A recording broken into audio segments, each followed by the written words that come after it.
Всем привет! Каждое утро в нашем заведении начинается с геля алоэ вера. Я его когда в бокал добавляю, когда прям так пью по глоточку и запиваю водичкой. Это мой утренний ритуал. Я хочу поделиться своим отзывом по поводу использования этого геля алоэ вера. Мы перепробовали 3 вкуса: витамин С, виноград и яблоко асаи.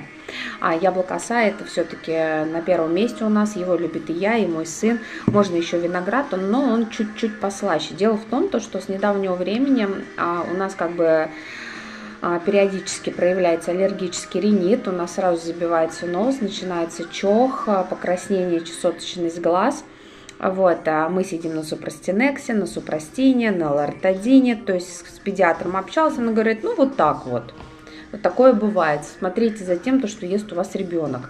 И на что? На пыльцу, на шерсть, на пыль, неважно.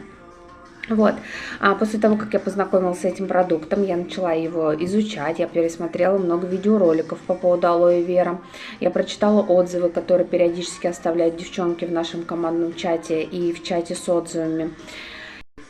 Естественно, после изучения этого напитка пришла к выводу, что его нужно пить.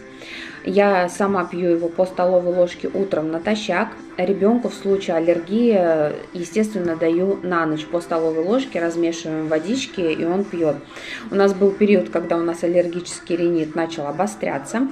Я ему начала давать по столовой ложке на ночь. И на 3-й день у нас прошла заложенность носа, мы перестали чихать, у нас не чесались глаза. То есть ребенок обошелся без антигистаминных средств.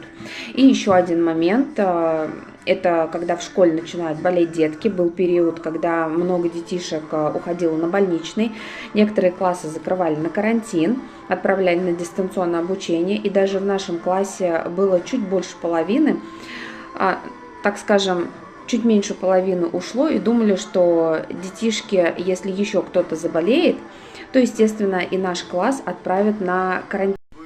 И как итог, зная своего ребенка, мы обошлись только першением в горле и покраснением горла. У нас не было ни температуры, ни соплей, ни кашля, ни ломоты в теле, как было у детишек, которые сидели в этот период на больничном. Это не волшебная пилюля, это не волшебная таблетка. Все мы здравомыслящие люди и должны прекрасно понимать. Но вы можете его пить как на постоянной основе, можете пить его и курсами. Допустим, 3 месяца пьете, 10 дней, месяц отдыхаете, потом опять. Это напиток, который поможет поддерживать ваш организм, повышать ваш иммунитет. Я считаю, что он должен быть в каждом доме, с заботой о вас и ваших близких.